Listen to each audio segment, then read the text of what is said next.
আসসালামু আলাইকুম। সবাই কেমন আছেন? আশা করি অনেক অনেক ভালো আছেন। আমি আবার আপনাদের মাঝে ভয়ঙ্কর কালো জাদুর গল্পর পার্ট 3 নিয়ে চলে আসছি এবং এটাই শেষ পার্ট।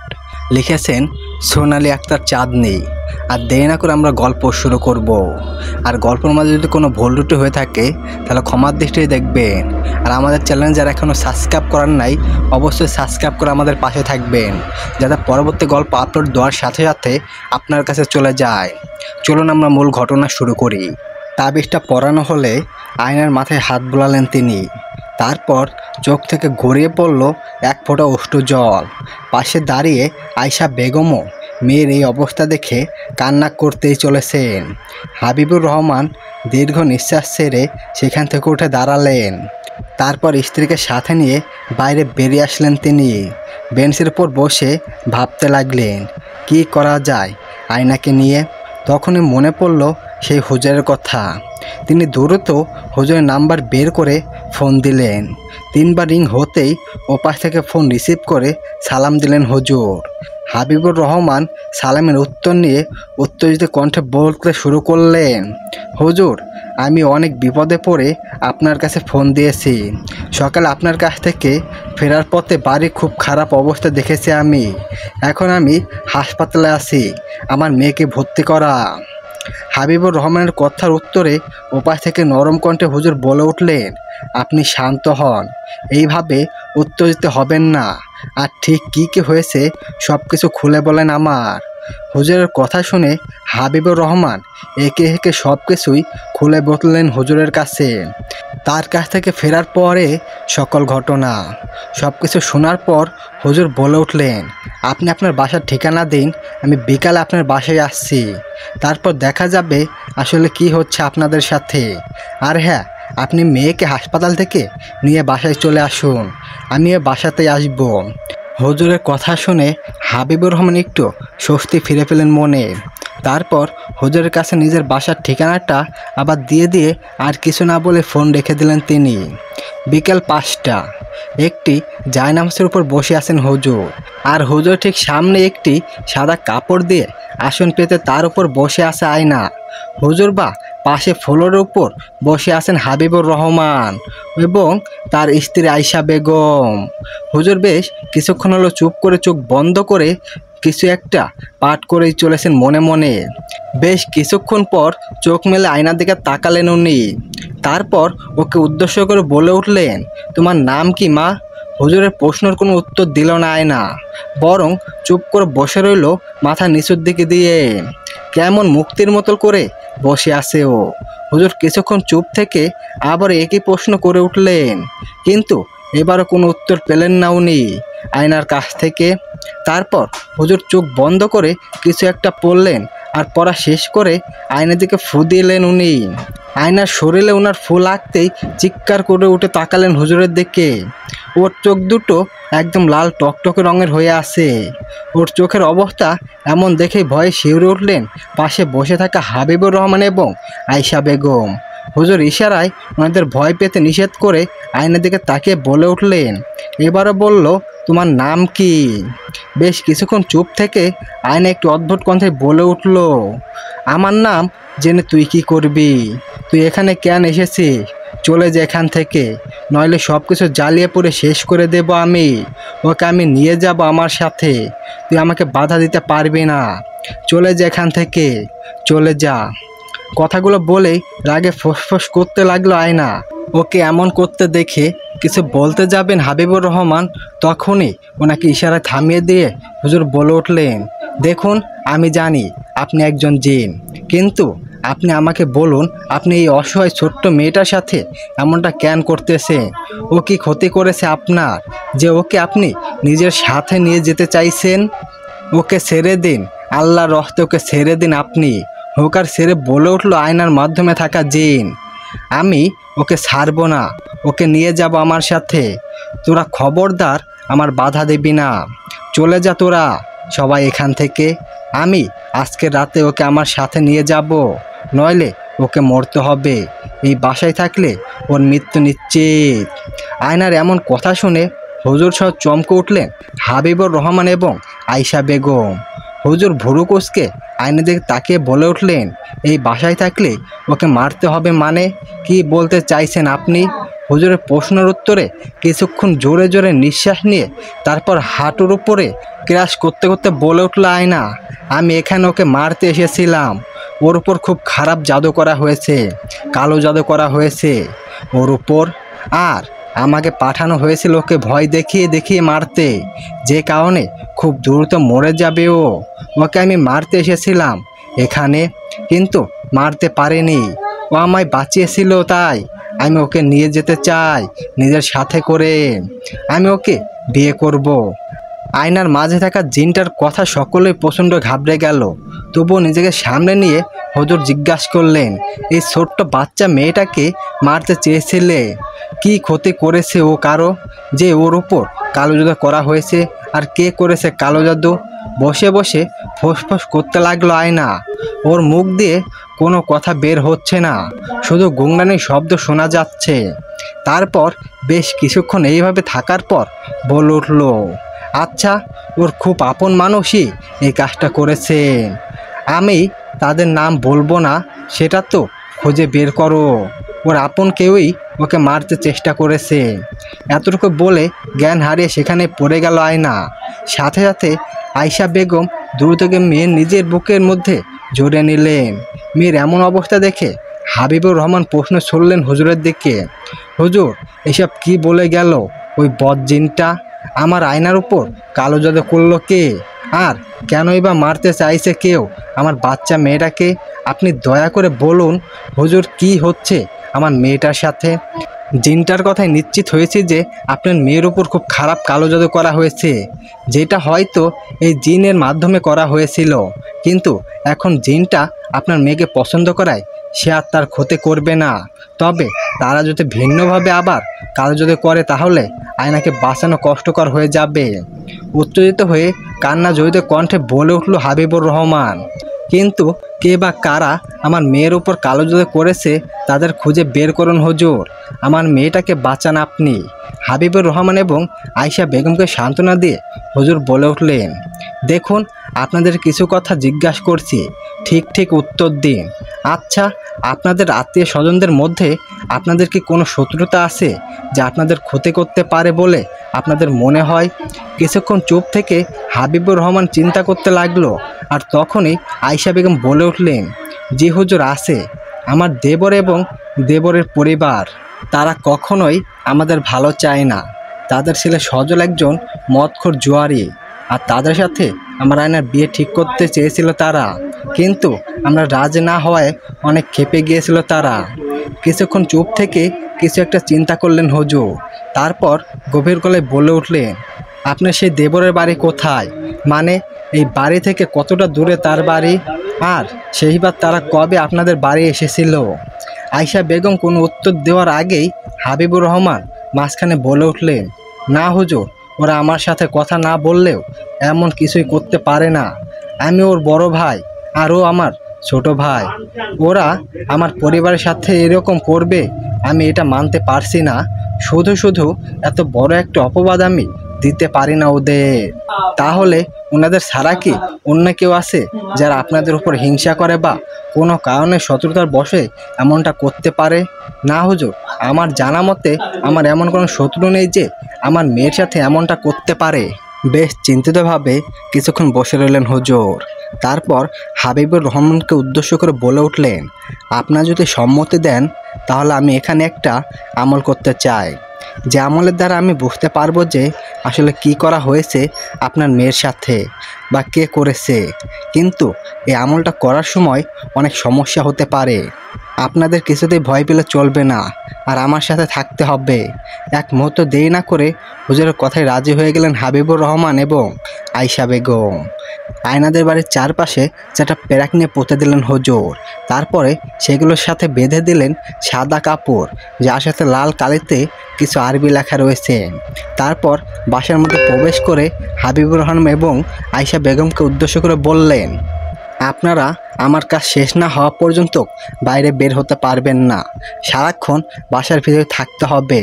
আমি এই বাড়িটা বন্ধ করে দিয়েছি, যার কারণে ওই বদ জিনটার বাড়ির মধ্যে প্রবেশ করতে পারবে না। কিন্তু আপনি যদি ভুল করেও কেউ একজন বাইরে যান, তাহলে আমার সেই বন্ধ করে রাখা ব্যারাক নষ্ট হয়ে যাবে। তাই আমার কাজ শেষ না হওয়া পর্যন্ত আপনাদের বাড়ির মধ্যে থাকতে হবে। আর হ্যাঁ, জানালার দরজা সব কিছু বন্ধ করে রাখতে হবে, কোনো মতেই খুলবেন না। হুজুর, আপনার কথা আমরা সব কিছু মেনে চলবো, কিন্তু এই কাজটা করতে কতক্ষণ সময় লাগবে? চিন্তিত গলায় বললেন হাবিবুর রহমান। কিছুক্ষণ চুপ থেকে হুজুর বলে উঠলেন, আপনি চিন্তা করবেন না, আজকে রাতের মধ্যে পুরো কাজটা সম্পূর্ণ হয়ে যাবে ইনশাআল্লাহ। কিন্তু এর মাঝে কিন্তু আপনাদের নানান রকমভাবে ভয় দেখাতে পারে ওই খারাপ জিনটা। আপনারা একদম ভয় পাবেন না, আমার পাশে বসে থাকবেন।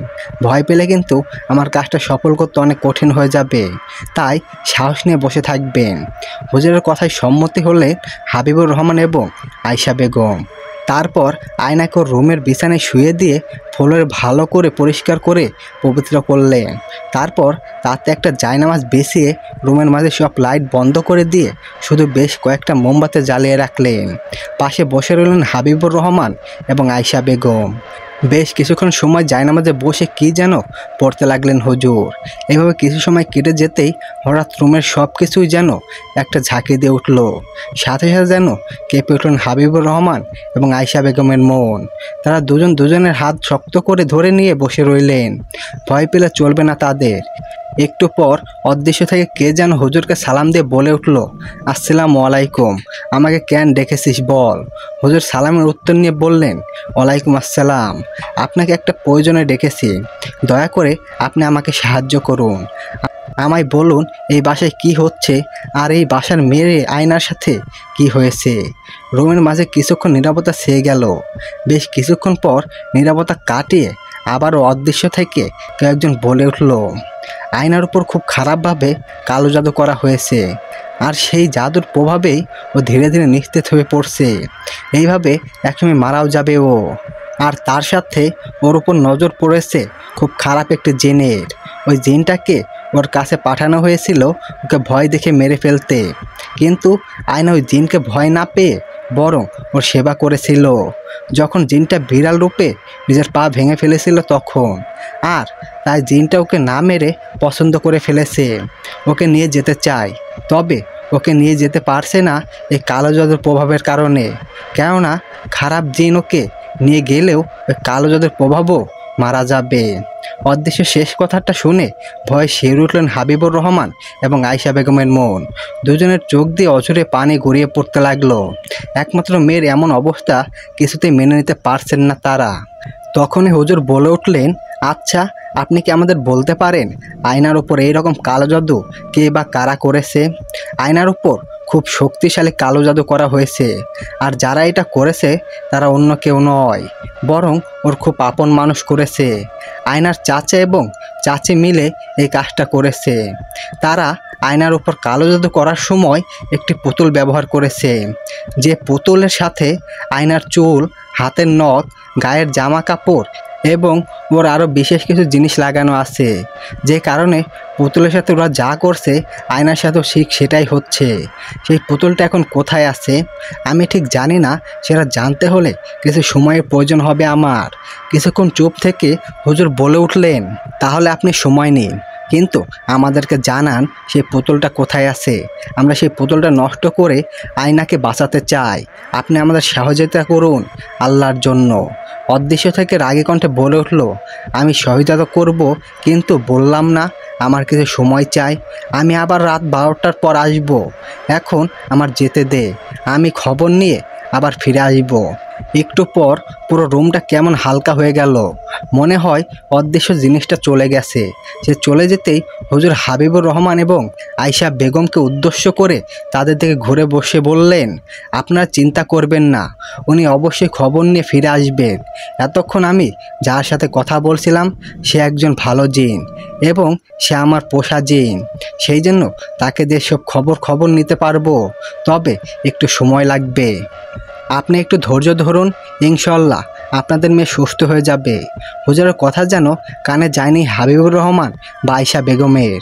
তারা এক নাগারের মেয়ের দিকে তাকিয়ে থেকে কান্না করেই চলেছে। একমাত্র মেয়ের এমন অবস্থা দেখতে পারছেন না তারা, সাথে নিজের মায়ের পেটের আপন ভাই তার মেয়ের উপর এমন কালো জাদু করেছে, এটা মেনে নিতে কষ্ট হচ্ছে হাবিবুর রহমানের। হুজুর তাদের মনের অবস্থা বুঝতে পেরে কিছুক্ষণ চুপ করে রইলেন। তারপর জায়নামাজের উপর বসে এক মনে কিছু একটা পড়তে লাগলেন। এইভাবে অনেক সময় কেটে যাওয়ার পর আবারও রুমটা কেমন ভারী হয়ে আসলো, আর অদৃশ্য থেকে আবারও সেই সালামের শব্দটা ভেসে আসলো, আসসালামু আলাইকুম। ওয়ালাইকুম আসসালাম। সেই পুতুলটার ব্যাপারে কিছু জানতে পেরেছেন?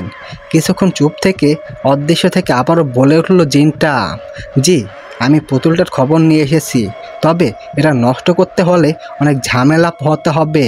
খুব খারাপভাবে এই জাদুটা করা হয়েছে ওর। পুতুলটার খোঁজ বের করা অনেক কষ্টকর হয়ে যাবে কোনো মানুষের জন্য, এমনকি ওটা উদ্ধার করতে মারাও যেতে পারে সে। সেই পুতুলটা এখন কোথায় আছে? আপনি দয়া করে আমাদের কাছে সব কিছু খুলে বলুন, আমাদের সহযোগিতা করুন পুতুলটা খুঁজে বের করতে।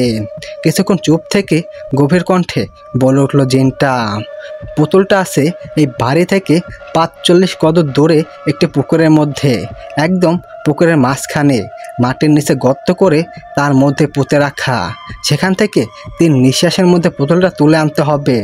আর যদি তা না করতে পারে তাহলে তার নাক এবং মুখ দিয়ে রক্ত উঠে সে সেখানেই মারা যাবে। জিনের বলা শেষ কথাটা শুনে আটকে উঠল হুজুর, তার সাথে হাবিবুর রহমান এবং আয়েশা বেগম। সবার মনে ভয় বাসা বেঁধেছে। হুজুর এবার চিন্তিত কণ্ঠে বলে উঠল, তাহলে কি উপায় আছে আয়নাকে বাঁচানোর? একটাই উপায় আছে, সেটা হলো আমাবস্যা রাতের আগে যেভাবেই হোক কোনো যুবক ছেলেকে দিয়ে রাতের আধার ওই পুতুলটা তুলে আনতে হবে, আর সময় শেষ হওয়ার আগেই সেটা নষ্ট করে ফেলতে হবে, নইলে আমাবস্যা রাতে মৃত্যু হবে আয়নার, খুব খারাপভাবে মরবে ও। জিনের কথা শুনে এবার কান্নায় ভেঙে পড়ল আয়েশা বেগম। ওনাকে কি বলে সান্ত্বনা দেবে হাবিবুর রহমান বা হুজুর কোনো কিছুই তাদের মাথায় আসছে না। সবাই মন খারাপ করে বসে রয়েছে সেখানেই। জিনটাও সেখান থেকে চলে গেছে। রুমটা এখন পুরোপুরি হালকা লাগছে। আয়না সেই একইভাবে এখনও বিছানায় ঘুমিয়ে আছে। চোখের নিচে গাঢ় কালো পড়ে গেছে তার। কী উপায়ে সেই পুতুলটা তুলে ধ্বংস করা যায় সেই চিন্তায় যেন মাথা খারাপ হয়ে যাচ্ছে সবার। সকালে সূর্যের আলো ফুটেই হুজুর হাবিবুর রহমান থেকে বিদায় নিয়ে আয়নার শরীর বন্ধ করে দিয়ে নিজের বাসার উদ্দেশ্যে বেরিয়ে পড়লেন, আর বলে গেলেন উনি খুব দ্রুতই ফিরে আসবেন। তার আগে কোনো যুবক ছেলেকে রাজি করাতে পুতুলটা তোলার জন্য। যদিও এমন রিস্ক কাজ কেউই করতে চাইবে না, কারণ এই কাজের অনেক বিপদ রয়েছে। হুজুর চলে গেলে অনেক চিন্তায় পড়ে গেলেন হাবিবুর রহমান এবং আয়েশা বেগম। হুজুর যাওয়ার আগে বলে গেছে আমাবস্যা রাতের খুব আর দেরি নেই, আর মাত্র 2 দিন পরের রাত্রের ঘোর আমাবস্যা। আর ওই রাতের মধ্যে যদি সেই পুতুলটা তুলে না নিয়ে আসা হয় তাহলে নিশ্চয়ই মৃত্যু হবে আয়নার, কারণ খুব খারাপভাবে কালো জাদু করা হয়েছে ওর উপর। ব্যাপারটা ভাবতেই যেন বুক ফেটা কান্না বেরিয়ে আসছে আয়েশা বেগমের। একমাত্র মেয়ের এমন অবস্থা কিছুতেই সহ্য করতে পারছেন না তিনি। এইদিকে আয়না বিছানায় শুয়ে থাকা অবস্থায় বারবার কেমন ছটফট করে উঠছে, যেন দম নিঃশ্বাস বন্ধ হয়ে আসছে ওর। ভালোভাবেই কথাও বলতে পারছে না কারো সাথে। দুপুরবেলা কোনো মতে আয়নাকে জোর করে কয়েক লোকমা খাবার খাইয়ে দিয়েছেন আয়েশা বেগম। যদিও এর মাঝে আয়না একটুও কথা বলেনি বাবা মার সাথে, বরং চুপটি করে কেমন আনমনে বসেছিলেন সে। খাবার খেতে কোনো আগ্রহ ছিল না তার। মাত্র 2-3 লোকমা খাবার খাওয়ার পরেই কেমন বমি করতে শুরু করলো সে, যার কারণে আর খাওয়াতে পারেন নাই আয়নাকে। আয়েশা বেগম আয়না কেমন পাগল পাগল হয়ে গেছে, কারোর সাথে কথা বলছে না। ওর চিন্তা করতে করতে আয়েশা বেগম এবং হাবিবুর রহমানের অবস্থাও যেন দিন দিন আরও বেঁকে দিক হয়ে যাচ্ছে। কি করবে, কি করে আয়নাকে সুস্থ করবে, আর কিভাবেই বা ওই পুতুলটা তুলে এনে নষ্ট করবে, সেই চিন্তায় যেন তাদের মাথার সবসময় ঘুরপাক খাচ্ছে। দুপুর গড়িয়ে বিকাল হয়ে এসেছে। সূর্য পশ্চিমের দিকে ঢলে পড়েছে অনেকটাই। আকাশটাও কেমন নীলাভাব ধারণ করেছে। হঠাৎ বাসার কলিং বেল বেজে উঠলে হাবিবুর রহমান মনে করেন হয়তো হুজুর এসেছে। তাই তিনি দ্রুত গিয়ে দরজা খুলে দেন। আর দরজা খুলতেই দেখেন দরজার ওপাশে দাঁড়িয়ে আছে ডাক্তার সেলিম শিকদার, আর তার পাশেই তার ছেলে হৃদয় দাঁড়ানো। হৃদয়ের চোখ দুটো ছলছল করছে। দরজা খুলতেই হৃদয় উচ্চস্বরে কণ্ঠে জিজ্ঞাসা করে, আঙ্কেল, আয়না এখন কেমন আছে? হৃদয়ের প্রশ্নে যেন অন্তরাত্মা কেঁপে উঠল হাবিবুর রহমানের। তিনি মাথা নিচের দিকে দিয়ে কাঁদো কাঁদো গলায় বলে উঠলেন, আয়না ভালো নেই বাবা, জানি না ওকে আদৌ বাঁচাতে পারবো কি না। এটুকু বলতেই আর কোনো কিছু না শুনে হাবিবুর রহমানকে পাশ কাটিয়ে দ্রুত সিঁড়ি বেয়ে আয়না রুমের দিকে ছুটে যায় হৃদয়। হাবিবুর রহমান সলো সলো চোখে তাকিয়ে থাকে হৃদয়ের চলে যাওয়ার দিকে। আর তখনই পিছন থেকে সেলিম শিকদার বলে ওঠেন, হুজুর কি বলে গেল হাবিব? হাবিবুর রহমান মাথা নিচের দিক দিয়ে সেলিম শিকদারকে উদ্দেশ্য করে বললেন, ভিতরে আয়, তারপরে বসে আলাপ করি। ওনার কথা মতো সেলিম শিকদার রুমের মাঝে প্রবেশ করে সোফায় গিয়ে বসেন। তারপর হাবিবুর রহমানের কাছে সবটা জানতে চাইলে তিনি একে একে হুজুরের বলা সব কথাগুলো খুলে বলেন তাকে। সব শোনার পর ডাক্তার সেলিম শিকদার কিছুক্ষণ গভীরভাবে বসে থেকে বলে উঠলেন, তাহলে এখন উপায়? আয়নাকে কিভাবে বাঁচাবি তোরা?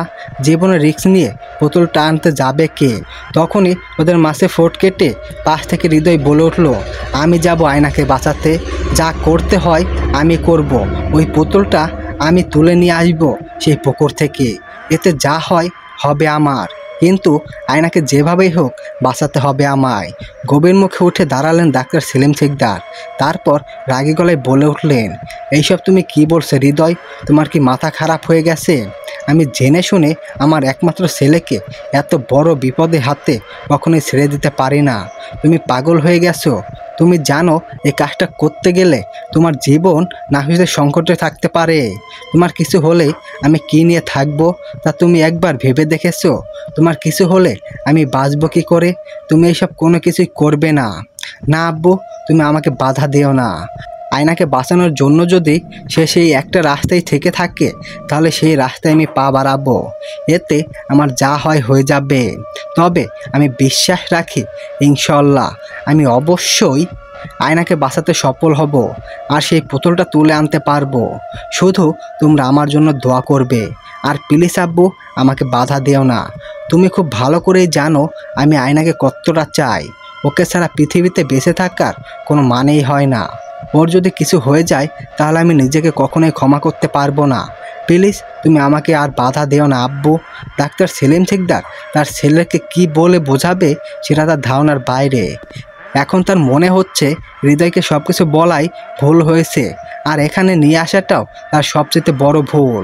কোনো বাবাই চায় না নিজের একমাত্র ছেলেকে বন্ধুর মেয়ের জন্য এইভাবে মৃত্যুর দিকে ঠেলে দিতে। তবুও নিজেকে শক্ত করতে হবে, কারণ ডাক্তার সেলিম শিকদার খুব ভালোভাবেই জানে তার ছেলের জেদের সম্পর্কে।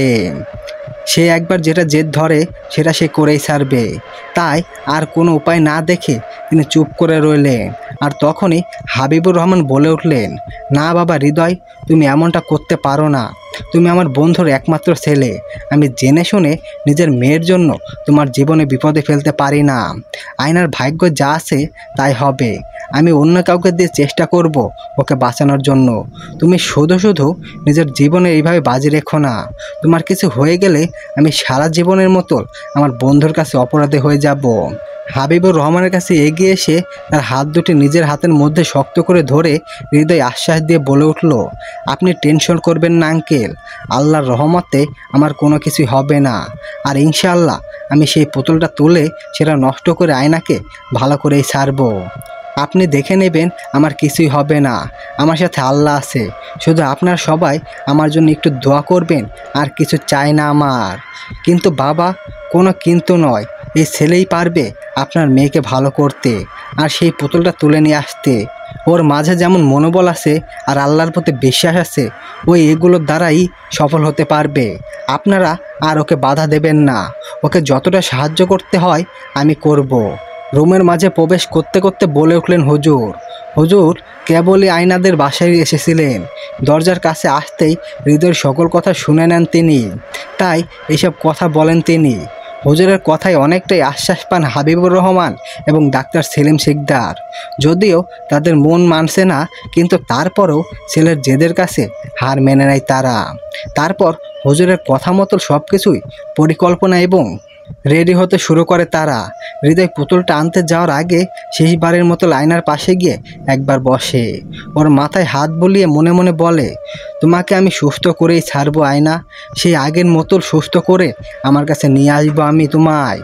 এই হৃদয় বেঁচে থাকতে তার আয়নার কিছুই হতে পারে না। সেই জন্য যদি মৃত্যুর দুয়ারেও পৌঁছাতে হয় আমার, আমি যাব, তবুও তোমাকে সুস্থ রূপে চাই আমার। কথাগুলো বলেই সেখান থেকে উঠে যায় হৃদয়। তারপর সব কিছু পরিকল্পনা করা শেষ করে সন্ধ্যার পর ওনারা রওনা হয় সেই পুকুরটার উদ্দেশ্যে। আয়নাদের বাসা থেকে ৪৫ কদর সামনে এগিয়ে যেতে সামনে বিশাল বড় একটি পুকুর। পুকুরটা দেখেই যেন অন্তরাত্মা কেঁপে ওঠে ডাক্তার সেলিম শিকদারের। সে কিছুতেই তার ছেলেকে এই রাতের আধারে এমন একটি পুকুরে নামতে দেবে না। ওনার সাথে অনেক জোরাজুরি করে রাজি করায় হৃদয়।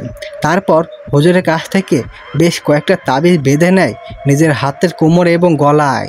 তারপর বিসমিল্লাহ বলে পুকুরের মাঝে ঝাঁপ দেয় হৃদয়। পুকুরের মাঝে ঝাঁপ দেওয়ার পর মাঝখানে চলে যায় সে। তারপর দম নিয়ে নিচের দিকে রওনা হয়। যদিও পানির নিচে অন্ধকারের কারণে কিছুই দেখা যাচ্ছে না, কিন্তু পুকুরের ঠিক মাঝখান থেকে একটি উজ্জ্বল আলো এসে লাগে হৃদয়ের চোখে।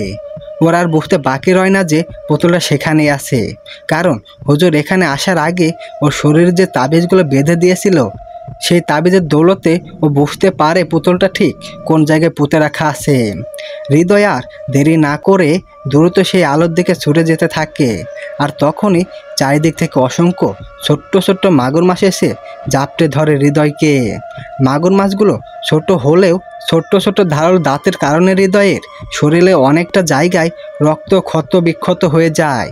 আর সেই ক্ষত বিক্ষত জায়গাগুলোতে অসম্ভব জ্বালাপোড়া শুরু হয়। হৃদয় আর সহ্য করতে না পেরে উপরে চলে আসে। টর্চ লাইটের মৃদু আলোতে হৃদয়ের ক্ষত বিক্ষত রক্ত শরীর দেখে প্রচণ্ড ঘাবড়ে যায় ডাক্তার সেলিম শিকদার। তিনি এক প্রকার কান্নাকাটি শুরু করেন, কিন্তু সেই দিকে তোয়াক্কা না করে হৃদয় আবারও ডুব দেয় পানিতে। কিন্তু এবারও মাছগুলোর কারণে সে অসফল হয়ে উপরে উঠে আসে। আর তখনই হুজুর পুকুরের কিনারা থেকে চিৎকার করে হৃদয়ের উদ্দেশ্যে বলেন, হৃদয়, এই ডুবটাই হবে তোমার শেষ চান্স। এবার যদি তুমি পুতুলটা তুলে আনতে না পারো, তাহলে তোমার নাক মুখ দিয়ে রক্ত উঠে তুমি মারা যেতে পারো, সাথে আয়না আর বাঁচবে না। তাই যেভাবেই হোক এইবার তোমার সফল হতেই হবে।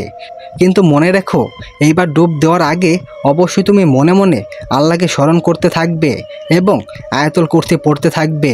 ইনশাআল্লাহ তুমি সফল হবে।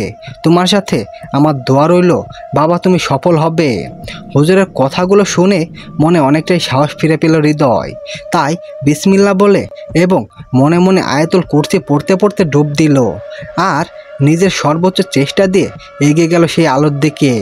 সেখানে যেতে চারিদিক থেকে অনেকগুলো মাগুর মাছ ওকে ঘিরে ধরল, কিন্তু মনে মনে আয়াতুল কুরসি পড়ার কারণে মাগুর মাছগুলো ওকে স্পর্শ করলো না, শুধু দূর থেকে ভয় দেখাতে লাগলো। সেই দিকে তোয়াক্কা না করে দ্রুত মাটি খুঁড়ে পুতুলটা বের করে নিল হৃদয়। আর পুতুলটা হাতে নিয়ে দ্রুত পুকুর থেকে উপরে উঠে আসলো। পুতুল হাতে ওকে উপরে আসতে দেখে যেন সকলের প্রাণ ফিরে পেল। এতক্ষণ সকলের অবস্থা অনেক খারাপ হয়ে গিয়েছিল হৃদয়ের চিন্তা করতে করতে। পুতুলটা নিয়ে উপরে উঠে আসতেই হুজুর পুতুলটা হৃদয়ের হাত থেকে নিয়ে সেটার উপর লাইটের আলো ফেললো। পুতুলটা একটি মেয়ের পুতুল। পুতুলের গায়ের সাথে পরানো আছে আয়নার শরীরের জামার এক টুকরা কাপড় দিয়ে একটি জামা, আর পুতুলের পেটের কাছে একটি ছোট্ট ফুটোর মধ্যে বেশ কয়েকটা তাবিজ গুজে রাখা। সেগুলো দ্রুত হাতে বের করে ফেললো হুজুর। তারপর সেই তাবিজগুলো খুলে তাতে টর্চ এবং আলো ফেলতেই তার মধ্যে স্পষ্ট কিছু ফার্সি ভাষা লেখা ফুটে উঠল। সাথে আয়নার হাতের নখ, মাথার চুল ও এক টুকরো কাপড় পুতুলের ভেতর থেকে এইসব কিছু বের হতে দেখে অনেকটা ঘাবড়ে গেলেন হুজুর ছাড়া বাকি সবাইকে ঘাবড়াতে দেখে হুজুর বলে উঠলেন, আমাদের যত তাড়াতাড়ি সম্ভব এই তাবিজ, পুতুল আর এই বাকি জিনিসগুলো নষ্ট করতে হবে। ওনার কথা শুনে পাশ থেকে হাবিবুর রহমান বলে উঠলেন, তাহলে আর দেরি করছেন কেন হুজুর, এখন এই সব কিছু আগুন দিয়ে পুড়িয়ে ফেলুন। হুজুর ধমকের সুরে বলে উঠলেন, খবরদার, এমন কিছু করা যাবে না। এগুলোতে যদি আগুন ধোয়ানো হয় তাহলে আপনার মেয়ে আয়নাও আর বাঁচবে না। ওর শরীরও আগুন লাগার মতো যন্ত্রণা সৃষ্টি হবে, আর এগুলো শেষ হয়ে যাওয়ার সাথে সাথে আপনার মেয়েও মারা যাবে। আমাদের অন্যভাবে এগুলো নষ্ট করতে হবে। জোরে জোরে হাঁপাতে হাঁপাতে উত্তেজিত কণ্ঠে পাশ থেকে বলে উঠলেন হৃদয়। তাহলে আর দেরি করছেন কেন হুজুর? যা করতে হয় করুন, যত দ্রুত সম্ভব সব কিছু নষ্ট করে ফেলুন। আমার আয়নাকে আপনি সুস্থ করে দিন হুজুর। ওকে আপনি আগের মতো সুস্থ স্বাভাবিক করে দিন, ওর যেন কোনো ক্ষতি না হয়। এই জিনিসগুলো নষ্ট করতে হলে আজকের সারা রাত জেগে আমাকে কিছু আমল করতে হবে, আর সেই আমলের দ্বারা এগুলো নষ্ট করা সম্ভব। তবে সেই জন্য তোমার সাহায্য লাগবে হৃদয়। তুমি কি আমাকে সাহায্য করবে? হুজুরের কথায় এক মুহূর্তে দেরি না করে হৃদয় বলে উঠল, অবশ্যই হুজুর, আপনার কথায় আমি অবশ্যই মানব। আয়নার জন্য যা করতে হয় সব করব আমি। ওকে যেভাবেই হোক বাঁচান আপনি। তারপর সেখানে আর সময় নষ্ট না করে পুতুলার তার ভিতরে পাওয়া সমস্ত জিনিসগুলো নিয়ে আয়নাদের বাসায় ফিরে আসলেন হুজুর ও বাকি সবাই। বাসায় এসে দেখতে পেল আয়নার অবস্থা আগের থেকেও অনেকটাই করুণ। সে পাগলের মতো ছটফট করছে আর কোনোভাবেই বাসার মধ্যে থাকতে চাইছে না। আয়শা বেগম অনেক কষ্টে তাকে ধরে রেখেছেন। হুজুর সূরা ইয়াসিন পড়ে আয়নাকে ফু দিতেই সে অজ্ঞান হয়ে বিছানায় পড়ে গেল। তাকে অজ্ঞান হতে দেখে সবাই ঘাবড়ে গেলেও হুজুর সবাইকে শান্ত থাকতে বলে শুধু হৃদয়কে নিয়ে আয়নার রুমে একা দরজা বন্ধ করে চলে গেলেন। বাকিরা বাইরেই বসে আল্লাহর কাছে দোয়া দরুদ পাঠ করতে লাগলেন। আয়নার রুমের জানালা দরজা সব কিছু বন্ধ করে দিয়ে হুজুর এবং হৃদয় সম্পূর্ণ পবিত্র হয়ে দুইটি জায়নামাজ বিছিয়ে একসাথে বসে পড়ল। তারপর দুজন মিলে অনেকটা সময় নিয়ে নফল নামাজ আদায় করে নিল। তারপর সেই পুতুলার তার সাথে পাওয়া সব জিনিসগুলো সামনে রেখে হুজুর কিছু একটা বিড়বিড় করে পড়তে শুরু করলেন। বেশ কিছুক্ষণ পর হতেই রুমের মধ্যে কিছু একটার আবির্ভাব হলো। পুরো রুমটার মাঝে কেমন ভারী ভাব চলে এলো। হঠাৎ অদৃশ্য থেকে কেউ একজন সালাম দিয়ে উঠলেন, আসসালামু আলাইকুম, আমাকে আবার কেন ডেকেছিস তুই? হুজুর সালামের উত্তর নিয়ে বলে উঠলেন, ওয়ালাইকুম আসসালাম, আপনার কথা মতো সব কিছু করেছি আমরা। সেই পুতুলটাও তো তুলে নিয়েছি এই ছেলেটার সাহায্যে, কিন্তু পুতুলের মাঝে পাওয়া এই জিনিসগুলো আমরা নষ্ট করব কিভাবে? আপনি আমাদের সাহায্য করুন, বলে দিন এগুলো নষ্ট করার উপায়, আর এগুলো নষ্ট করলে যেন আয়নার কোনো ক্ষতি না হয়। এই জিনিসগুলো নষ্ট করতে হলে এইবারও ওই ছেলেটির দরকার পড়বে। ওই ছেলেটিকে আজকে সারা রাত জেগে একটানা নফল নামাজ আদায় করতে হবে, ফজর নামাজ পর্যন্ত। তারপর নফল নামাজ পড়া শেষ হলে ফজর নামাজ পড়ে আয়নার জন্য মন থেকে দোয়া করতে হবে। তারপর ছেলেটি এই জিনিসগুলো পবিত্র অবস্থা থেকে নিজের হাতে পুড়িয়ে ফেলে সেই ছাইগুলো নিয়ে নদীর স্রোতে ভাসিয়ে দিতে হবে। তাহলে আয়নার আর কোনো ক্ষতি হবে না, ও পুরোপুরি সুস্থ হয়ে যাবে। আপনি যা বলেছেন হৃদয় ঠিক তাই তাই করবে। আমার বিশ্বাস ও পারবে সব কিছু করতে। কিন্তু আপনি আমাদের এটা বলুন যে এই কালো জাদুর মায়া আয়নার উপর থেকে কেটে গেলে ওই খারাপ জিনটা কি ওর থেকে দূরে চলে যাবে, নাকি ওকে আবার নিয়ে যাওয়ার চেষ্টা করবে? কিছুক্ষণ চুপ থেকে আবারও অদৃশ্য থেকে আওয়াজ আসলো, ওই খারাপ জিনটা এত তাড়াতাড়ি আয়নাকে ছাড়বে না, ওকে নিয়ে যাওয়ার চেষ্টা করবে। কিন্তু সে জিনটার হাত থেকে বাঁচার জন্য এই কালো জাদুর মায়া কেটে যাওয়ার সাথে সাথে আয়নাকে যত তাড়াতাড়ি সম্ভব কারোর সাথে বিয়ে দিয়ে দিতে হবে। আর বিয়ের পর স্বামী স্ত্রীর মিলন হলেই ওর উপরে আর সেই জিনের আসর থাকবে না, তখন আয়নার সব দোষ মুক্ত হয়ে যাবে। হুজুর কিছু বলার আগেই পাশ থেকে বলে উঠলেন হৃদয়, ইনশাল্লাহ আমি সব কিছুই করব। আর আয়নার উপর কালো জাদু শেষ করতেই কাল সকালে আমি ওকে বিয়ে করে ফেলবো, আর কাউকে ওকে নিয়ে যেতে দেব না আমার থেকে। ওই জিনের ক্ষমতা নেই আমার কাছ থেকে আয়নাকে নিয়ে যাওয়ার। আমি ওর জন্য সব কিছুই করবো ইনশাল্লাহ। হৃদয় কথাগুলো বলতেই রুমটা হঠাৎই হালকা হয়ে গেল। হয়তো অদৃশ্য জিনটা চলে গিয়েছে। হৃদয়ের কথায় অনেকটা খুশি হলেন হুজুর। তিনি হৃদয় মাথায় হাত বুলিয়ে দিয়ে বললেন, তুমি পারবে বাবা, তোমার মাঝে সেই সাহস আর আয়নার প্রতি ভালোবাসা আছে, তোমার পক্ষে সবই সম্ভব। তুমি চেষ্টা করো, ইনশাল্লাহ তুমি জয়ী হবে। আমি আছি তোমার পাশে। তবে ভুলেও সারা রাতের মধ্যেই একটি বারেও ঘুমিও না। সারা রাত জেগে আল্লাহর ইবাদত বন্দেগী করতে থাকো। কাল সকালে ফজর নামাজ পড়ে এগুলো জ্বালিয়ে দিতে হবে। হুজুরের কাছ থেকে দোয়া নিয়ে এবং সব কিছু শুনে সারা রাত জেগে নামাজে মশগুল হয়ে পড়ল হৃদয়। সারা রাত একটানা নামাজ পড়ে এবং আল্লাহর ইবাদত বন্দেগী করে প্রচণ্ড ক্লান্ত সে। কিন্তু ক্লান্তটাকে দূরে সরিয়ে রেখে আল্লাহর ইবাদতে মশগুল হয়ে রইল সে। সকালে ফজরের আজান পড়তেই নতুন করে ওযু করে নামাজ পড়ে নিল। তারপর সেই পুতুল এবং তার সাথে পাওয়া জিনিসগুলো সামনে রেখে তার উপর কিছু একটা ছিটিয়ে দিলেন হুজুর। হৃদয়ে দেরি না করে সেগুলোর সাথে আগুন ধরিয়ে দিলেন। সাথে সাথে দাউ দাউ করে জ্বলে উঠল সেগুলো। আর তখনই বিছানার উপর পাগলের মতো ছটফট করতে লাগলো আয়না। ওকে এইভাবে ছটফট করতে দেখে অনেকটাই ঘাবড়ে গেলেন হৃদয়। ও আয়নার কাছে এগিয়ে যেতে চাইলে হুজুর বাধা দিয়ে বললেন, তুমি এখান থেকে ওঠো না হৃদয়, ওর কিছুই হবে না, একদম সুস্থ হয়ে যাবে ও। এখন একটু কষ্ট হচ্ছে এই জিনিসগুলো পুড়ে ফেলার কারণে, ওকে একটু কষ্ট সহ্য করতে দাও। তুমি এখান থেকে ওঠো না, তাহলে কাজের বিঘ্নতি হতে পারে। হুজুরের কথা শুনে কষ্ট হলেও সেখানে চুপ করে বসে রইলেন হৃদয়। কিছুক্ষণের মধ্যেই এই সব জিনিসগুলো পুরো ছাই হয়ে গেল। তখন সেই ছাইগুলো একটি ছোট্ট কৌটায় যত্ন সহকারে তুলে দিলেন হুজুর। সেটা হৃদয় হাতে দিয়ে বললেন, এই কৌটাটা নিয়ে সোজা নদীর কূলে চলে যাবে। আর সারাটা রাস্তা আয়াতুল কুরসি, সূরা ও দোয়া দরুদ পড়তে পড়তে যাবে। সোজা গিয়ে এটা থেকে ছাইটা ঢেলে দিবে নদীর স্রোতের মাঝে। সাথে এটাও ফেলে দিও। এর মাঝে হয়তো তোমার উপর কিছু বিপদ আসতে পারে, কিন্তু ভয় পেও না, আল্লাহ আছে তোমার সাথে। তোমাকে একাই করতে হবে এই কাজটা। হুজুরের কথায় সম্মতি জানিয়ে কৌটাতে হাতে নিয়ে বিসমিল্লাহ বলে রওনা হলে হৃদয়। কারো সাথে কোনো কথা না বলে মনে মনে দোয়া দরুদ পড়তে পড়তে সোজা পাড়ি দিল নদীর দিকে।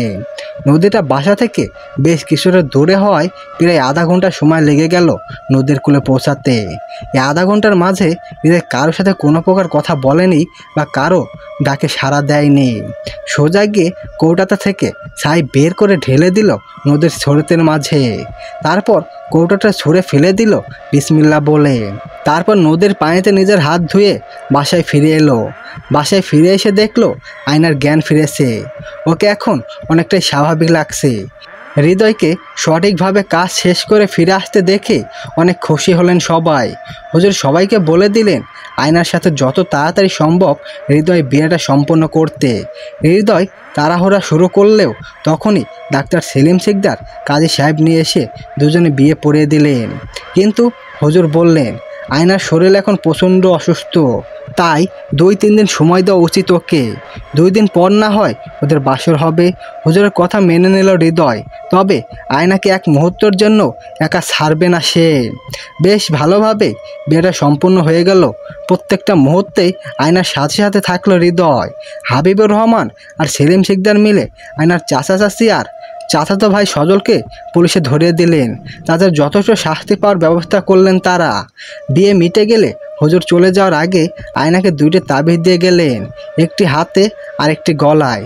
তাবিজের কারণে ওই বদ জিনটার ওর কাছে আসতে পারবে না। আয়না এখন অনেকটাই স্বাভাবিক। 2 দিন পার হয়ে গেছে, ও এখন অনেকটাই সুস্থ।